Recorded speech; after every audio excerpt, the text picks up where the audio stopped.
Salam les Roya. Bienvenue dans Planète Poker, je suis Value Egal True et je vous propose cette revue mensuelle de l'actualité en exclusivité pour Spin Elite.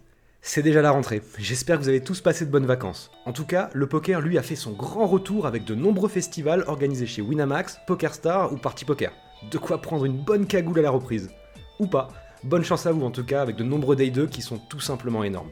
Au programme ce mois-ci, des perfs online et sur le circuit, des news des cercles de jeu en France, un pilote prometteur d'une mini-série française sur le poker, des infos au sujet de la vaccination pour les WSOP, et bien sûr, un œil sur les quelques promotions des rooms, ainsi que le programme des tournois live en France pour le prochain mois. C'est parti, attention, on repart. Vous connaissez certainement François Pirot, alias On The Road, le gagnant de la Top Shark cette année. Il a fait parler de lui dernièrement avec une bien sympathique performance. Pour rappel, il avait déjà empoché 87 283 $ lors du mini main event à 1100 $ du festival Party Poker et 117 000 $ sur PokerStars quelques semaines auparavant. Le 30 août dans la nuit de lundi à mardi, le français a remporté le WSOP Online Hunter à 525 $ sur GG Poker. Il remporte la coquette somme de 57 018 $ après quelques 9 heures de tournoi et un dernier duel face au russe Take My Money. Le Top Shark est en pleine forme à mi-parcours de son contrat et ça fait plaisir à voir. GG François. Mais François n'est pas le seul joueur à avoir fait des étincelles récemment, puisque YoViral a fait également parler de lui sur le circuit. Tout d'abord en gagnant 506 000 $ lors de l'event 2 du Super High Roller Ball, un tournoi à 25 000 € de buy-in. Une victoire importante pour lui, au vu de la réaction qu'il a eue lors du dernier coup. Je vous laisse apprécier. An emotional moment for Guy Bear. His biggest score. Il finit également 3ème d'un tournoi annexe du festival Super High Roller Ball, un no limit à 100 000 $ d'entrée, et empoche cette fois-ci 560 000 $ pour son podium. Certaines de ses mains jouées lors de la table finale ont fait couler beaucoup d'encre sur les internets. Notamment une main, As-Roi préflop, qu'il passe avec un tout petit tapis, pour des raisons liées à l'ICM d'après lui. La communauté, elle, de son côté, s'enflamme autour de simulations, prouvant le mauvais choix de YoViral.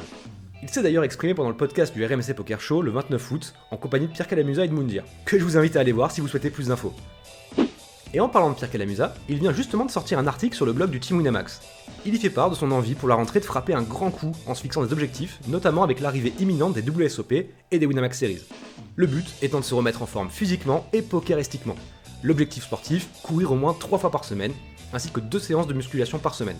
Concernant le poker, jouer au moins 200 000 € de buy-in en live sur l'année avec un ROI minimum de 40%. Mais également jouer au moins 1000 tournois online sur Winamax avec un buy-in moyen de 150 € et un ROI minimum de 35%. Et en bonus, Pierre nous parle d'une édition de Make Your Bankroll Great Again en 2022. La communauté avait salué l'initiative lors de la première édition, n'hésitez pas à donner votre avis en commentaire. On va maintenant parler du joueur canadien préféré des Français, ce cher Daniel Negreanu. Nous avions parlé de lui il y a quelques épisodes alors qu'il venait de gagner un tournoi après une longue traversée du désert. Eh bien il semble être débloqué car il vient de remporter un 2e tournoi live. Le Kid Poker a retrouvé la recette du succès et s'est imposé sur l'event 5 à 10 000 $ des Poker Masters, actuellement en cours à Las Vegas. Pour rappel, Daniel avait remporté la Poker Go Cup pour 700 000 $, alors que quelques jours avant, une vidéo de Doug Pok, son némésis, se moquait de son incapacité à gagner des tournois. Daniel accumule désormais 43,5 millions de $ de gains en tournoi. Il s'est d'ailleurs confié à PokerGo quelques minutes après sa performance. C'est lors de la première édition du Poker Master que je me suis rendu compte que ces jeunes m'étaient passés devant. C'est là que j'ai réalisé que je devais travailler mon poker, et c'est génial de voir que cela a payé. J'ai le sentiment que je peux gagner le leaderboard et que je vais gagner. Un joueur pour qui la remise en question a été une évidence toute sa carrière, on ne lui souhaite que le meilleur. Bravo Daniel. Vous en avez peut-être déjà entendu parler par le biais d'autres médias, mais début juillet sortait un court-métrage d'Arsène Mosca, prénommé Hell In, qui va certainement vous plaire si vous aimez le poker live. Si je vous parle de ce film, c'est parce qu'il a pour objectif d'être un pilote pour démarcher des producteurs de cinéma, ou d'autres plateformes comme la télé afin de décliner le format en long métrage ou en série. On ne peut que saluer l'initiative, et les décors sont tout simplement magnifiques. N'hésitez pas à y jeter un œil. Quelques news maintenant côté club de jeux français, notamment au club Barrière 104 Champs-Élysées, avec le retour du 500 du mercredi depuis le 8 septembre. Tous les mercredis, du coup, à 20h. Un tournoi au buy-in de 560 € pour des niveaux de 20 minutes avec seulement un re-entry autorisé. D'ailleurs, Quentin Rousset, ou Maître Oiseau pour les intimes, vient de remporter ce fameux 500 du mercredi. Le tournoi s'est terminé le jeudi dans l'après-midi et il termine premier pour 8 795 € et en profite pour passer la barre des 200 000 € de dollars de gains en live. GG, belle perf. Et un de plus, l'Expresso à 1 million sur Winamax est tombé pour la 4ème fois cette année, et la 21ème fois depuis sa création en 2015. C'est Gandagajo, c'est Gandagajo, ou peu importe comment ça se prononce, qui est tombé à 4 blindes et qui réussit une remontada qui sera fatale à ses 2 adversaires, dont Yoda qui finit en 2ème place pour 120 000 € et Albert qui se console avec 80 000 €. Le replay intégral de l'Expresso est disponible sur le site de Winamax. Faisons un tour maintenant du côté des WSOP, avec un tweet qui annonce de nouvelles informations pour les joueurs concernés. Alors que la vaccination est désormais obligatoire pour participer au World Series of Poker dans moins d'un mois, l'organisation a indiqué qu'il n'y aurait pas d'obligation de porter le masque en étant assis aux tables. Grâce aux indications du gouverneur Steve Sisolak au sujet des établissements accueillant du public, si le public est vacciné à 100%, ils ne peuvent pas obliger les clients à porter le masque. Les joueurs doivent garder le masque pendant les pauses, lors des changements de table, dans les allées du Rio, et dès lors qu'ils sont à l'intérieur et s'éloignent de leur table pour n'importe quelle autre raison. Les joueurs devront donc présenter une preuve de vaccination contre le Covid-19 pour participer au tournoi. Une décision qui n'a pas plu à tout le monde, d'autant que les croupiers n'auront pas cette obligation. Et on passe maintenant au programme des nombreux festivals Texapoker pour cet été. Comme le mois dernier, il y a de quoi faire.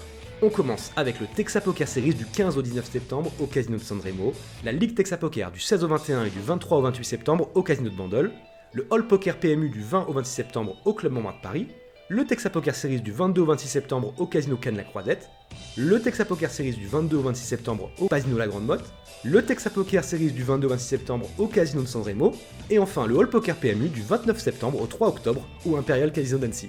Retrouvez tous les programmes complets sur le site Texapoker, n'hésitez pas à réserver vos places au risque de vous retrouver en liste d'attente sur place. Et on passe du côté des rooms avec quelques petites choses. On démarre avec Unibet et le High Hand. Du 20 au 26 septembre, entre 17h et 19h et 23h minuit, le joueur qui fera la meilleure main toutes les 20 minutes gagnera un ticket cash game de 100 BB. Pour tenter d'en gagner, jouez vos meilleures mains en no limit hold'em ou en pot limit Omaha, toutes limites confondues. Pour être comptabilisé, votre main doit être terminée dans la période indiquée et n'a pas besoin d'aller au showdown. Un petit rakeback sympathique pour le joueur de cash game, mais ce n'est pas tout. Toujours chez Unibet, vous retrouvez également le Prize Drop. Du 13 au 26 septembre, des pluies de cadeaux vont tomber sur les tables de cash game et de cash game Banzai. Entre autres, des tickets Exapro 5€ ou 300€ en boutique les jours pairs, et des tickets French Cup à 2€, des tickets cash game à 4€, bref, toutes sortes de choses. Pour gagner ces prix, c'est très simple, il n'y a rien à faire. Tous les jours, des prix seront distribués de manière aléatoire sur vos tables. Il vous suffit donc de jouer une main à une table, et si elle est sélectionnée pour un prize drop, une animation spéciale se déclenchera. Tous les joueurs de la table qui ont reçu une main gagneront le même prize drop. Double ration de frites pour le joueur de cash game. Allez, régalez-vous. C'est tout pour ce mois-ci, merci à tous d'être toujours de plus en plus nombreux à suivre mon travail. N'hésitez pas à jeter un œil aux autres programmes disponibles sur la chaîne, Zapok, 3 Barrel Talk ou le nouveau concept d'Etienne Pecker que j'ai monté avec Piège ton coach, ou encore les divers programmes de mon homologue Peter Moon. On se retrouve le mois prochain, c'était Value égale True, à bientôt.